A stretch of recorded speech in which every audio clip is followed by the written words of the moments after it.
네, 안녕하세요. 여러분, 해피고 선생입니다. 오늘은 디플레이션이 더 무서운 이유라는 주제로 한번 영상 찍어보도록 하겠습니다.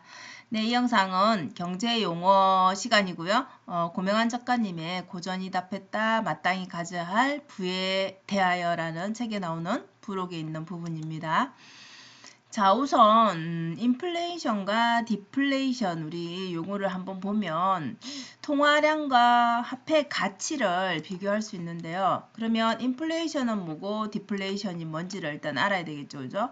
자, 인플레이션은 통화량이 돈이 세상에 많이 이제 풀려 있는 것이죠. 그러니까 돈이 많이 돌고 있으니까 돈이 많으니까 당연히 가치는 떨어지겠죠. 그래서 돈의 가치가 하락하는 겁니다. 이 통화량이 많아지면 돈이 많이 풀리면 세상에. 자, 그러면은 내가 살려는 그 상품이라든지 서비스라든지 이런 것들에 대한 가격이 올라간다라는 것이죠.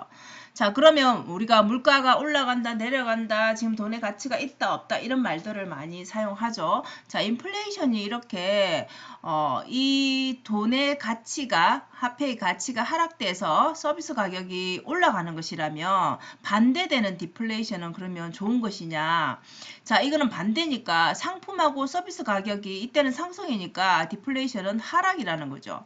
하락인데 그럼 반대되니까 통화량과 관련해서 화폐 가치는 오히려 이제 상승한다라는 거죠. 그죠? 그러면은 우리가 사려는 게 가격이 하락하는 거니까 좋은 게 아니야 라고 생각할 수가 있겠죠. 그죠? 그런데 이것이 문제가 되는 이유가 있습니다.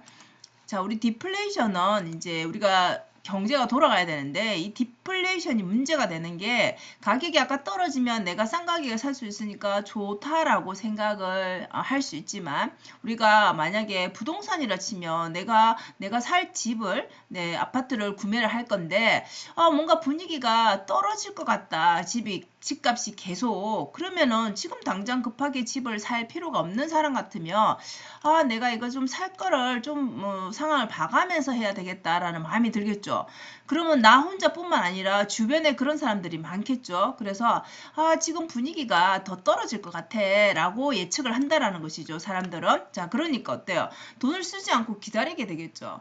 자, 그러면 문제가 되는 게 이제 기업이라든지 이런 장사를 하시는 분들 경제에 영향을 많이 당연히 받겠죠.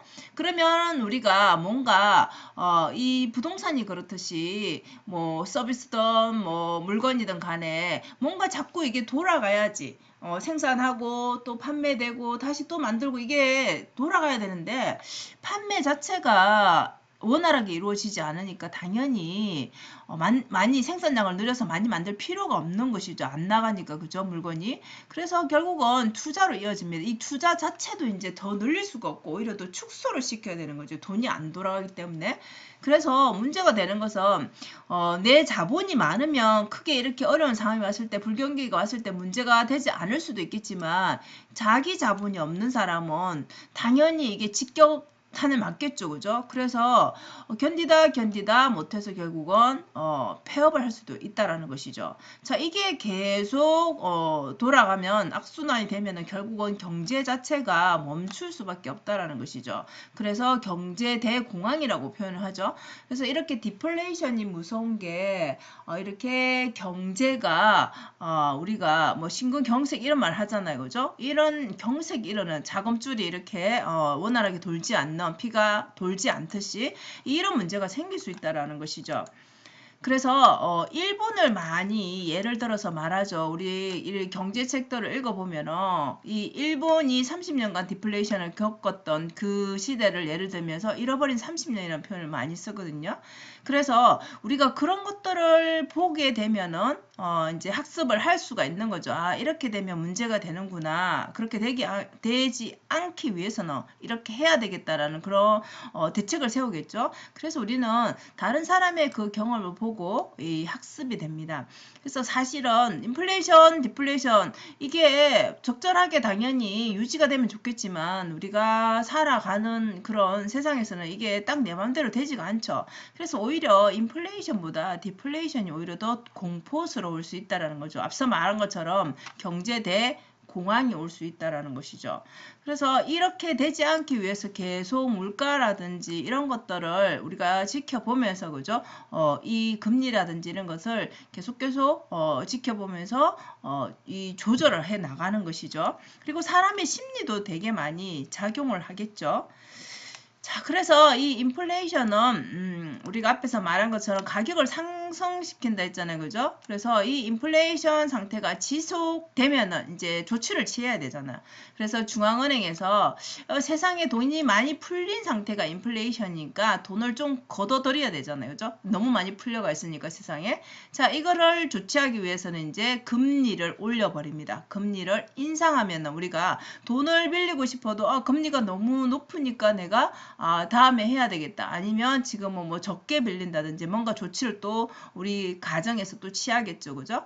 그래서 이렇게 인플레이션이 금리 인상이라면 이 디플레이션은 반대되는 거라 했죠. 그죠? 그래서 디플레이션은 자, 금리 하락이 오면 어떻겠어요, 여러분? 금리가 하락이니까 내가 뭔가를 해보고 싶은데 금리가 많이 높지 않네? 그러면은 대출을 조금 내서 해볼까라는 생각이 들겠죠. 그래서 대출하려는 사람이 증가하게 되겠죠.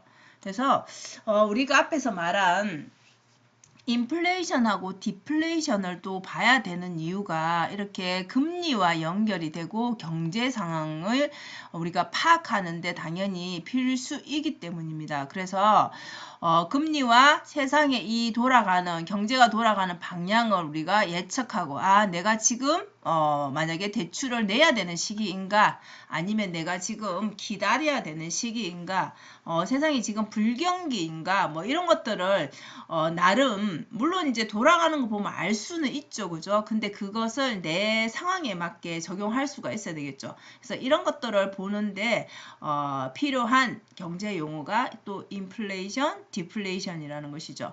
그래서 이런 것들을 좀 더 여러분들이 하나하나씩 우리가 용어는 들어봤지만 사실 이것이 정확하게 설명하라 하면은 쉽지가 않죠.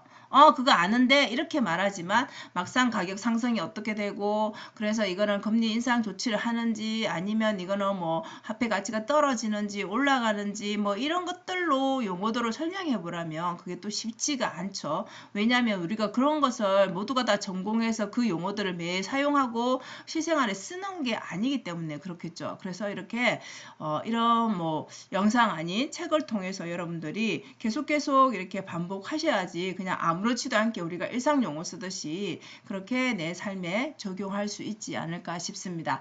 그래서 오늘은 또 이렇게 인플레이션과 디플레이션 경제 용어를 알아봤습니다. 자, 오늘도 영상 시청해 주셔서 감사하고요. 여러분 오늘도 행복한 하루 되세요. 감사합니다.